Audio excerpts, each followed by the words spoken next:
اللہ رب العزت روزی والے فرشتے کو بھیجتا ہے، وہ کیا کرتا ہے، جس گھر میں بیٹی کی ولادت ہوتی ہے اس گھر میں آ کر اس کے باپ کے حصے میں اس بیٹی کے حصے کی روزی لکھ دی جاتی ہے۔ یعنی بیٹی جو پیدا ہوتی ہے اللہ رب العزت اس کے ساتھ روزی کو بھی بھیجتا ہے۔ لوگ جو ہیں آج بھی اس دور میں بھی بیٹی کے پیدا ہونے پر ماتھے پر بل لے آتے ہیں کہ بیٹی پیدا ہو گئی۔ آقا کریم علیہ الصلوۃ والسلام نے جو بیٹی کو وقار بخشا وہ کسی نبی کی امت نے نہیں بخشا۔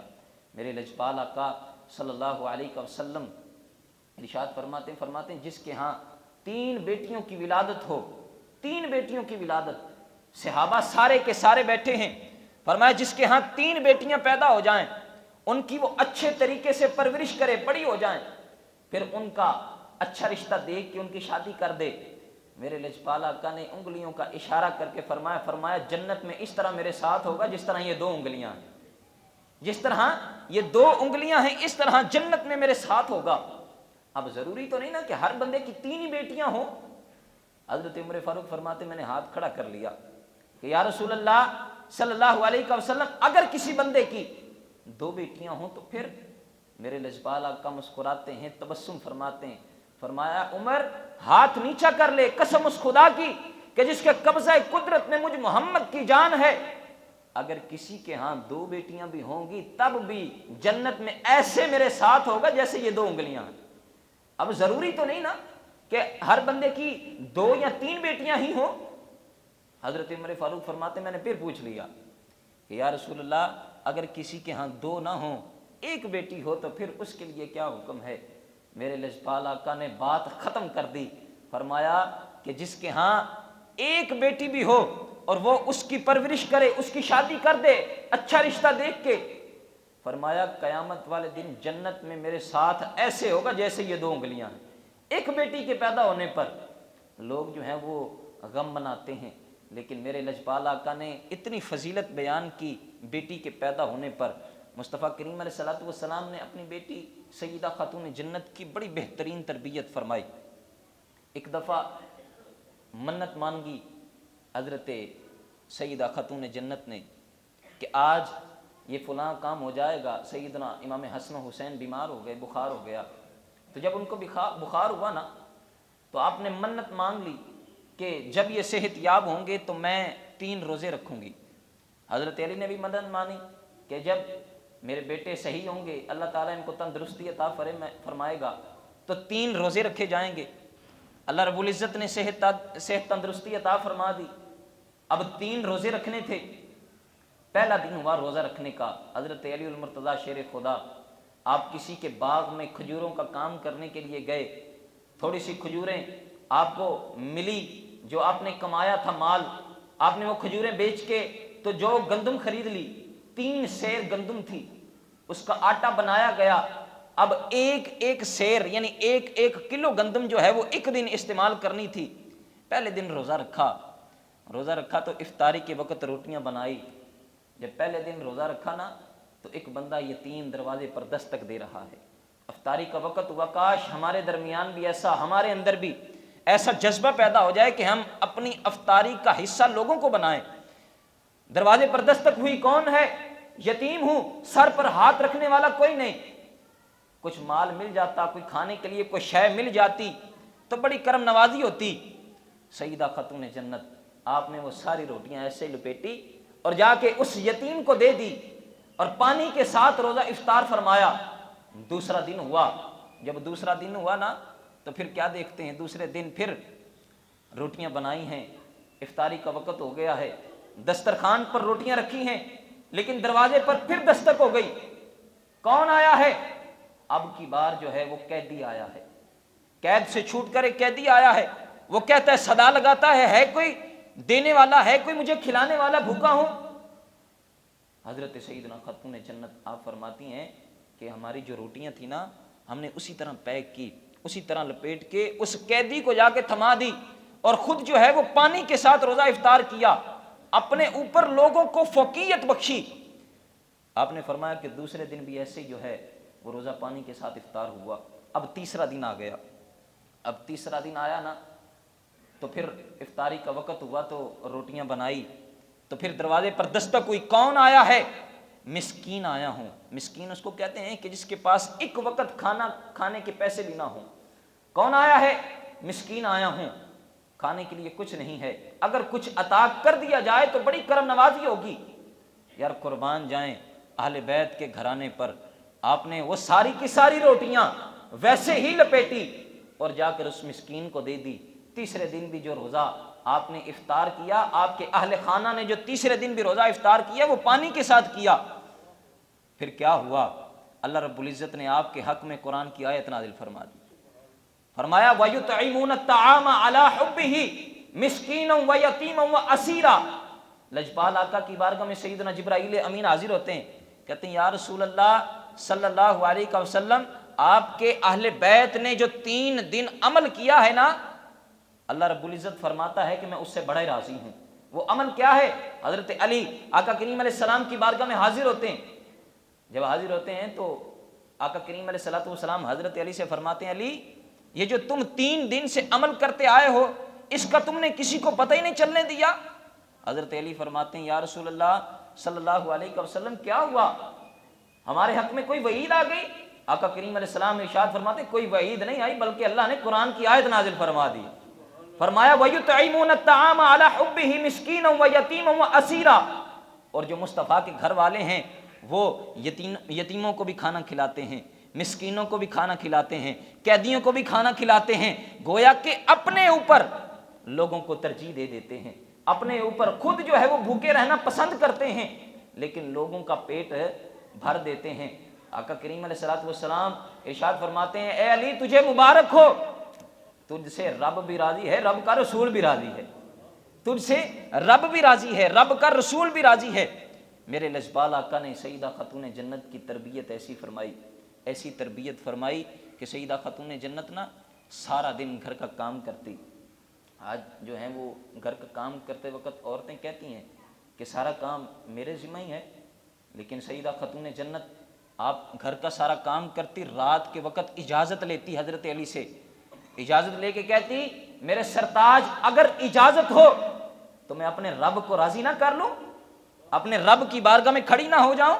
حضرت علی فرماتے ہیں اجازت ہے۔ ساری رات مصلے پر کھڑی رہتی سیدہ خاتون جنت، ساری رات مصلے پر کھڑی رہتی، اور جب صبح طلوع فجر ہوتا نا تو اللہ کی بارگاہ میں گزارش کرتی مولا تیری رات اتنی چھوٹی ہے کہ تیری بندی ایک سجدہ بھی نہ کر پائی، اتنا لمبا قیام کرتی کہ گزارش کرتی مولا تیری رات اتنی چھوٹی ہے کہ میں ایک سجدہ بھی ادا نہ کر پائی۔ حضرت سیدہ خاتون جنت آپ کے اس امت پر بڑے احسان ہیں، بڑے احسان۔ خدا کی قسم اگر احسانوں کا پتہ چل جائے تو ہم ساری زندگی اگر شکر ادا کرتے رہیں تو زندگی ختم ہو سکتی ہے، لیکن ان کی مہربانیاں، ان کا شکر ختم نہیں ہو سکتا۔ مصطفیٰ کریم علیہ السلام کے صحابہ، آقا کریم علیہ السلام کے صحابی ہیں، ایک صحابی ہیں وہ قبیلہ بنو سلیم سے ان کا تعلق ہے، وہ مسلمان ہو گئے، ایمان لے آئے۔ جب قبیلہ بنو سلیم کے وہ بندہ ایمان لے آیا نا تو آقا کریم علیہ السلام کی بارگاہ میں حاضر ہوا کہ یا رسول اللہ کھانے کے لیے کوئی چیز نہیں ہے پاس۔ آقا کریم علیہ السلام نے ارشاد فرمایا کہ تیرے قبیلے میں جو لوگ ہیں وہ کیا تیری مدد نہیں کرتے؟ وہ بندہ کہنے لگا یا رسول اللہ صلی اللہ علیہ وسلم میرے قبیلے میں تقریباً 3000 لوگ رہتے ہیں اور ان سب میں سے میں سب سے زیادہ غریب ہوں، یا رسول اللہ میرا کوئی کارساز نہیں ہے۔ آقا کریم علیہ السلام نے نا صحابہ سے فرمایا صحابہ کون ہے جو اپنے اس بھائی کو سواری عطا کرے؟ ایک صحابی حضرت عبادہ بن صامت کھڑے ہوئے عرض کرتے ہیں یا رسول اللہ صلی اللہ علیہ وسلم باہر میری اونٹنی بندھی ہے، اس کو میرے ساتھ بھیجے، میں اس کو اپنی اونٹنی تحفہ دے دیتا ہوں۔ حضرت علی فرماتے ہیں یا رسول اللہ میں اپنا امامہ اس کو دے دیتا ہوں۔ آقا کریم علیہ السلام نے پھر ڈیوٹی لگائی حضرت سلیمان فارسی کی، فرمایا کہ اس سے پوچھو کتنے دن ہو گئے اس نے کچھ کھانا کھایا ہے یا نہیں کھایا؟ وہ بندہ کہتا ہے حضور 3 دن ہو گئے ہیں کچھ کھانا نہیں کھایا۔ اللہ رب العزت کے پیارے حبیب حضرت سلیمان فارسی کی ڈیوٹی لگاتے ہیں کہ سلیمان ایسا کرو کہ مدینے کے گھروں میں لوگوں سے پوچھو کہ کسی کے ہاں کوئی کھانا ہے، اگر کسی کے ہاں کھانا ہے تو اس بندے کو کھانا کھلایا جائے۔ اب حضرت سلیمان فارسی فرماتے ہیں کہ میں اس بندے کو لے کے اپنے ساتھ نکلا، ایک دروازے پر دستک دی، کہا کھانے کے لیے کوئی چیز ہے؟ اندر سے جواب آتا ہے کوئی چیز نہیں ہے کھانے کے لیے۔ دوسرے دروازے پر دستک دی، کھانے کے لیے کوئی چیز ہے؟ اندر سے جواب آتا ہے کوئی چیز نہیں ہے کھانے کو۔ 3-4 دروازے کھٹکھٹا دیتے ہیں، کوئی چیز نہیں ملتی۔ لیکن جب ہر گھر سے کوئی چیز نہیں ملتی تو پھر در مصطفیٰ سے چیزیں ملتی ہیں۔ پھر حضرت سیدہ فاطمہ الزہرا کے دروازے پر دستک دیتے ہیں، حضرت سلیمان فارسی دستک دیتے ہیں نا، تو اندر سے جواب آتا ہے اماں جان کا کہ کون ہے؟ حضرت سلیمان فارسی سارا کا سارا واقعہ بیان کرتے ہیں کہ حضرت علی نے اپنا امامہ دیا اور ایک صحابی نے اپنی اونٹنی دے دی۔ اب ہمارا یہ مزاج ہے کہ جب کہیں چندہ دینے کی کوئی بات آ جائے نا تو ہم کہتے ہیں کہ ہمارے بھائی نے دے دیا تو ہمارا بھی حصہ پڑ گیا، ہمارے بھائی نے دے دیا یا ہمارے گھر والوں نے دے دیا تو ہمارا حصہ بھی پڑ گیا۔ اب حضرت اماں فاطمہ بھی تو یہ کہہ سکتی تھی، خاتون جنت بھی تو یہ کہہ سکتی تھی کہ سیدنا علی المرتضیٰ نے دے دیا تو میرا حصہ بھی پڑ گیا، لیکن آپ نے فرمایا نہیں، میں اپنا حصہ علیحدہ سے شامل کروں گی۔ آپ نے فرمایا کہ قسم اس خدا کی کہ جس کے قبضہ قدرت میں میری جان ہے، میرے جو 2 بیٹے ہیں انہوں نے 2 دن سے کچھ نہیں کھایا، 2 دن سے بھوکے ہیں، لیکن یہ جو مصطفیٰ کا مہمان ہے یہ بھوکا نہیں جائے گا، یہ بھوکا نہیں جائے گا، اس کو مال دیا جائے گا۔ اندر سے اپنا ایک کمبل لے کے آتی ہیں۔ اور یار قربان جائیں آپ کی ذات پر، جو گھر کی چیزیں بیچ کر لوگوں کو مال کھلایا کرتے ہیں، لوگوں کی مہمان نوازی کیا کرتے ہیں، اندر سے اماں جان نہ کمبل لے کے آئی اور آ کے حضرت سلیمان فارسی کو دیا۔ سلیمان فارسی کو وہ کمبل دے کے کہتی ہے سلیمان، ہماری گلی کے کونے پر ایک یہودی رہتا ہے، اس کا نام شمعون ہے، وہ ایسی چیزیں خرید کر جو گندم دیتا ہے، کھجوریں دیتا ہے، اس کے پاس جاؤ، یہ کمبل بیچ کر جو جو چیزیں دے گا وہ ساری کی ساری چیزیں میرے پاس لے آؤ، اس کے کھانے کا انتظام کیا جائے۔ حضرت سلیمان فارسی کہتے ہیں کہ میں نے نا اصرار کیا، میں نے کہا کہ گھر کی چیزیں بیچنے کی ضرورت نہیں ہے، لیکن اماں جان نے فرمایا کہ یہ میں کوئی تمہیں اصرار نہیں کر رہی بلکہ یہ حکم کر رہی ہوں کہ جاؤ بیچ کے آؤ۔ اب حضرت سلیمان فارسی نے وہ کمبل لیا اور اس شمعون یہودی کے پاس چلے گئے، جا کے اس کو کمبل دیا نا تو اس کو کہا کہ یہ کمبل لے لو اور اس کے عوض جو کوئی چیز بنتی ہے وہ چیز دے دو۔ اور وہ شمعون کہتا ہے اس نے جب کمبل ہاتھ میں پکڑا نا تو دیکھا کہ بڑی خوشبو آتی ہے، تیری نسل پاک میں ہے بچہ بچہ نور کا، تو ہے عین نور تیرا سب گھرانہ نور کا، بڑی خوشبو آتی ہے کمبل میں سے۔ کہا یہ کمبل ہے کس کا؟ یہ کمبل کس کا ہے؟ تو وہ حضرت سلیمان فارسی کہتے ہیں یہ کمبل کسی عام ہستی کا کمبل نہیں ہے بلکہ یہ مولا علی کے گھر کا کمبل ہے، یہ حضرت علی المرتضیٰ کے گھر کا کمبل ہے۔ کیوں لے کے آئے ہو؟ یہ ہمارے ساتھ ایک مہمان آیا ہے، کھانے کے لیے پیسے نہیں تھے تو اماں جان نے یہ فرمایا کہ یہ کمبل بیچ کے جو پیسے بنتے ہیں وہ لے آؤ، اس کی مہمان نوازی کی جائے، تو یہ کمبل لے لو، اس کے عوض جو کچھ ملتا ہے، جو گندم جو کھجوریں ملتی ہیں وہ دے دو تاکہ اس بندے کی مہمان نوازی ہو جائے۔ وہ بندہ ہکا بکا رہ گیا، وہ کہتا ہے کہ میں نے تورات میں پڑھا ہے، میں نے تورات میں پڑھا ہے کہ اللہ کے ایک نبی ایسے آئیں گے اور وہ سچے نبی ہوں گے، ان کی اہل بیت ان کے گھر والے اثار اتنا کریں گے کہ اپنے اوپر لوگوں کو ترجیح دیا کریں گے، اپنے اوپر لوگوں کو ترجیح دیا کریں گے۔ وہ شمعون کہتا ہے کہ ان کی اس بات نے، اماں جان کی اس بات نے مجھے اتنا متاثر کیا، وہ کہتا ہے کہ اماں جان سے کہنا کہ یہ کمبل بھی لے لیں اور جو مال ہے وہ بھی لے لیں، لیکن ایک گزارش میری ہے کہ میں آپ کے نبی کا کلمہ پڑھ کے مسلمان ہونا چاہتا ہوں، کلمہ پڑھ کے مسلمان ہونا چاہتا ہوں۔ اب وہ چیزیں ساری کی ساری حضرت سلیمان فارسی لے آئے، کمبل بھی لے آئے، وہ کھجوریں بھی لے آئے، وہ جو بھی لے آئے، گندم بھی لے آئے، اور آ کے اماں جان سے گزارش کرتے ہیں، اماں جی وہ کہتے ہیں، شمعون کہتا ہے کہ میں کلمہ پڑھ کے مسلمان ہونا چاہتا ہوں، میں مسلمان ہونا چاہتا ہوں، تو یہ ساری کی ساری چیزیں جو ہیں یہ آپ کو تحفہ ہیں، اس بندے کی مہمان نوازی کریں، اور مہمان نوازی کرنے کے بعد جو چیزیں بچ جائیں نا، جو چیزیں بچ جائیں وہ اپنے بچوں کو بھی کھلائیں۔ آپ کے بچوں نے 2 دن سے کچھ نہیں کھایا، اپنے بچوں کو بھی کھلائیں۔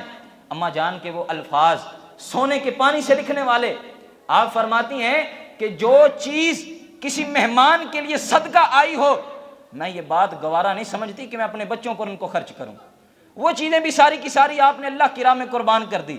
اور پھر جب کلمہ پڑھ کے وہ بندہ مسلمان ہو گیا تو اماں جان کا کردار ایسا کردار رہا، ایک بندہ آپ کے پاس آیا اماں جان کے پاس، کہتا ہے ماں جی ایک سوال پوچھنا ہے کہ 40 اگر کسی کے پاس اونٹ ہوں تو اس کے اوپر زکوٰۃ کتنی بنتی ہے؟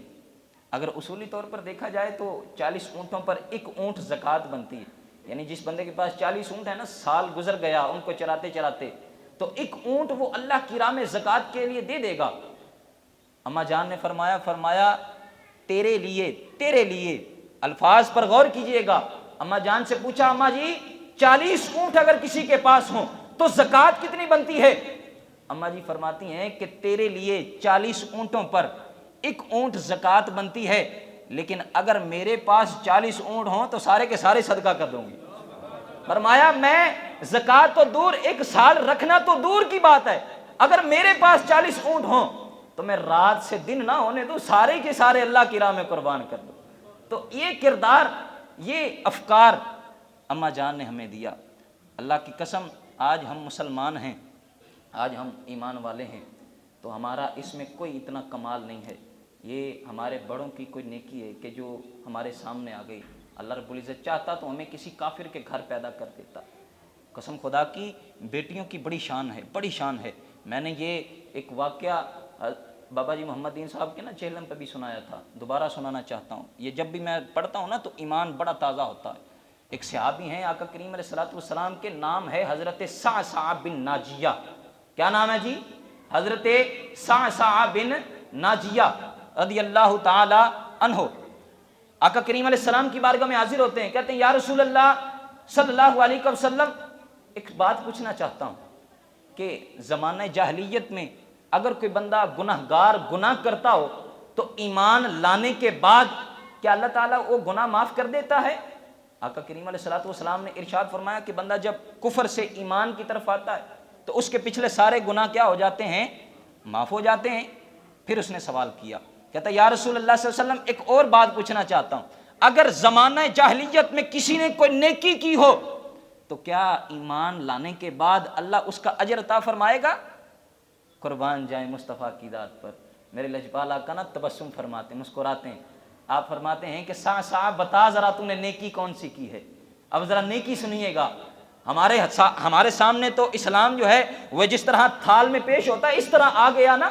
حضرت صعصع فرماتے ہیں یا رسول اللہ صلی اللہ علیہ وسلم میرے پاس اونٹ بڑے زیادہ ہیں، میرے پاس اونٹ ہیں، میں ایک دن نا اپنے اونٹوں کو چرا رہا تھا، 3 اونٹ میرے ریوڑ سے جدا ہو کے نا جنگل کے پار چلے گئے، میں اپنے اونٹوں کو ڈھونڈنے چلا، جنگل کے پار گیا تو دیکھا کہ ایک بوڑھا بندہ میرے اونٹوں کو چرا رہا ہے، اس کے بھی اونٹ ہیں میرے بھی اونٹ ہیں، اس کے اونٹوں کے ساتھ میرے اونٹ بھی چر رہے ہیں۔ میں نے اس بزرگ سے جا کے کہا کہ بابا جی آپ کے اونٹوں کے ساتھ میرے اونٹ چر رہے ہیں تو میرے اونٹ واپس کر دیں۔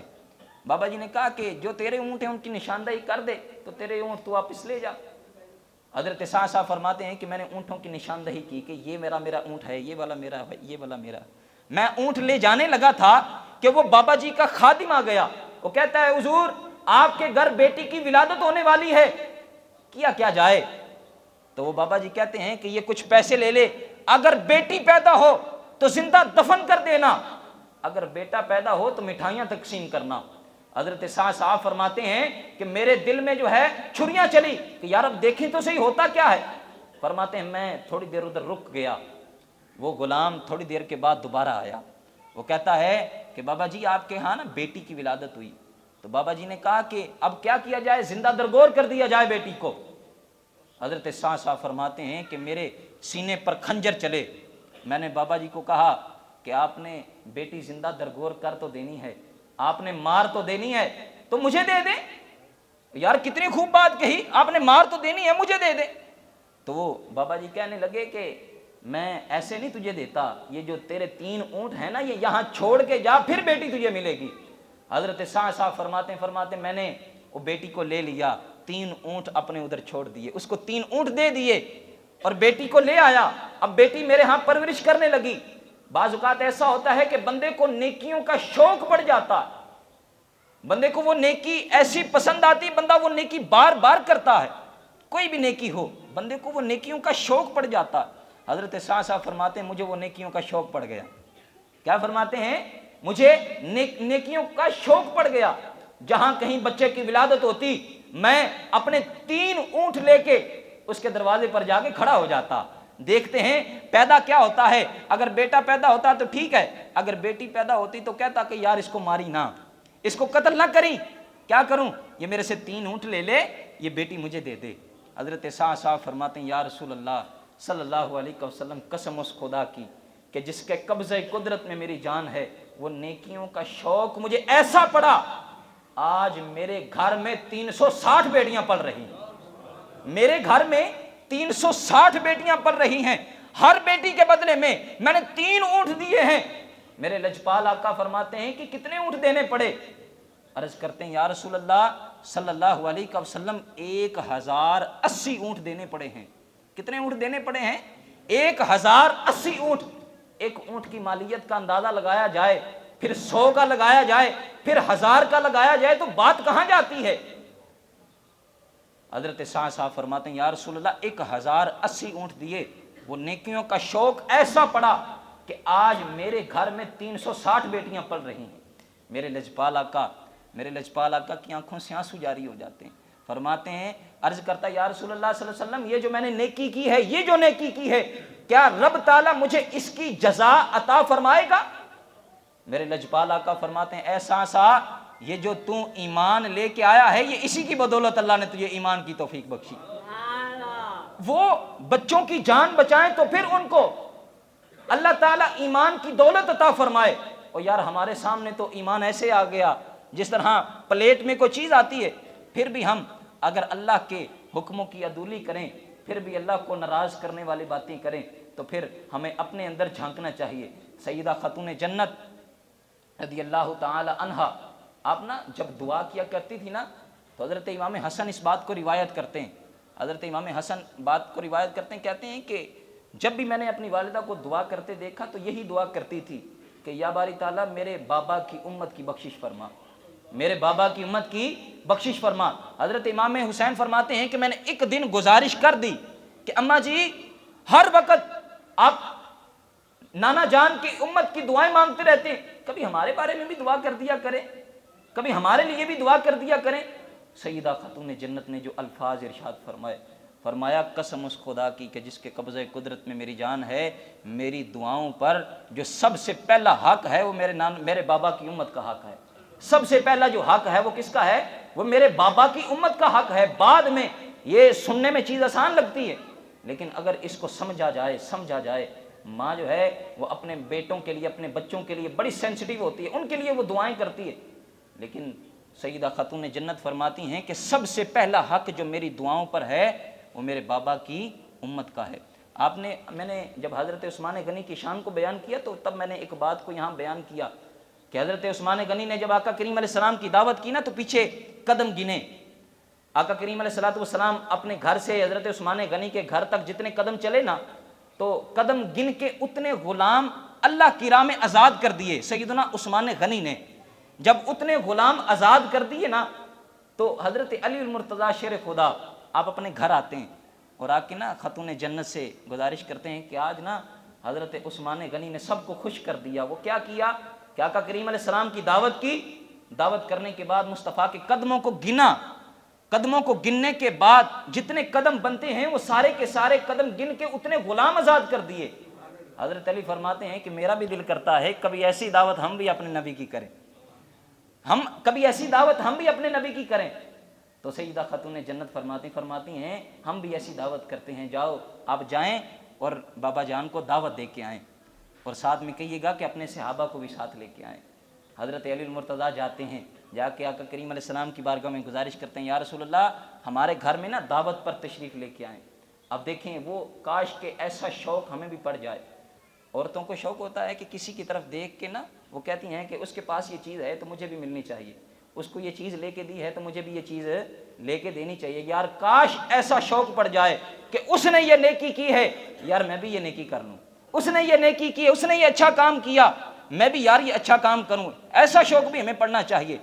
حضرت علی فرماتے ہیں کہ میں دعوت دے آیا, آقا کریم علیہ السلام کو جب دعوت دے کے آیا نا تو پیچھے حضرت سیدنا خاتون جنت نے مصلی بچھا لیا. اللہ کی بارگاہ میں گزارش کرتے ہیں کہ یا باری تعالیٰ کھانے کے لیے تو بھی جانتا ہے کہ گھر میں کچھ نہیں ہے, کھانے کا انتظام تو نے کرنا ہے. آقا کریم علیہ السلام دعوت پر تشریف لے آئے۔ دعوت پر جب تشریف لے آئے نا تو سیدہ خاتون جنت نے پانی میں ہنڈیا میں پانی رکھا اور چولہے پر رکھ دیا، اور تھوڑی دیر کے بعد نا وہ دیکھا کہ اللہ رب العزت نے اس ہنڈیا میں جس میں پانی رکھا تھا، حضرت علی فرماتے میں اس بات پر حیران ہو گیا کہ جس میں پانی تھا اس میں کھانا آیا کہاں سے؟ فرماتے ہیں کہ میں نے جب ڈھکن اٹھا کے دیکھا تو اس میں کھانے کی خوشبو آ رہی تھی۔ جب کھانے کی خوشبو آتی تھی تو میں لوگوں کو کھانا ڈال ڈال کے دیتا، مصطفیٰ اپنے ہاتھوں سے صحابہ کو کھانا برتاتے تو صحابہ اپنے چہرے پر ایسے ایسے آثار رکھتے کہ آج سے پہلے ہم نے ایسا کھانا کبھی زندگی میں کھایا ہی نہیں۔ میرے لجپال آقا نے پوچھا صحابہ تشویش کس بات کی ہے؟ صحابہ گزارش کرتے ہیں یا رسول اللہ آج سے پہلے ایسا کھانا کبھی نہیں آیا، کبھی کھایا بھی نہیں۔ مصطفیٰ فرماتے ہیں پتہ ہے یہ کھانا کہاں سے آیا ہے؟ کہتے ہیں یا رسول اللہ اور اس کا رسول بہتر جانتا ہے۔ مصطفیٰ کریم علیہ الصلوۃ والسلام ارشاد فرماتے ہیں آج جو تمہاری دعوت علی نے کی ہے نا، اللہ رب العزت نے تمہارے لیے یہ جنت سے کھانا بھیجا ہے، تمہارے لیے یہ کھانا جنت سے آیا ہے۔ ابھی کھانا لوگ تناول فرما رہے تھے کہ سیدہ خاتون جنت نے مصلی بچھا لیا، مصلی بچھا کے گزارش کرتی ہیں یا مولا یا میرے باری تعالی، عثمان غنی نے ہر ایک قدم کے بدلے میں ایک غلام آزاد کیا تھا، میری تجھ سے دعا ہے کہ جتنے قدم میرے بابا چل کے آئے ہیں میں تجھ سے دعا کرتی ہوں کہ اتنے گناہ گار امتیوں کی بخشش فرما، اتنے گناہ گاروں کو بخش دے۔ اور پھر حضرت جبرائیل امین تھوڑی دیر کے بعد حاضر ہو گئے، حاضر خدمت ہو کے حضرت جبرائیل امین گزارش کرتے ہیں یا رسول اللہ صلی اللہ علیہ وسلم اللہ رب العزت ارشاد فرماتا ہے کہ جو سیدہ خاتون جنت نے دعائیں مانگی ہیں اللہ رب العزت نے اس دعا کو ایسا قبول کیا ہے کہ آپ جتنے قدم اپنے گھر سے اپنی بیٹی کے گھر چل کے آئے ہیں، رب تعالیٰ فرماتا ہے کہ میں ہر ایک قدم کے بدلے میں 1000 ایسے گناہ گاروں کو معاف کرتا ہوں کہ جن کے اوپر جہنم واجب ہو چکی ہو۔ تو یہ سارے کے سارے انعام، سارے کے سارے اکرام ہمیں اہل بیت کے صدقے سے ملے۔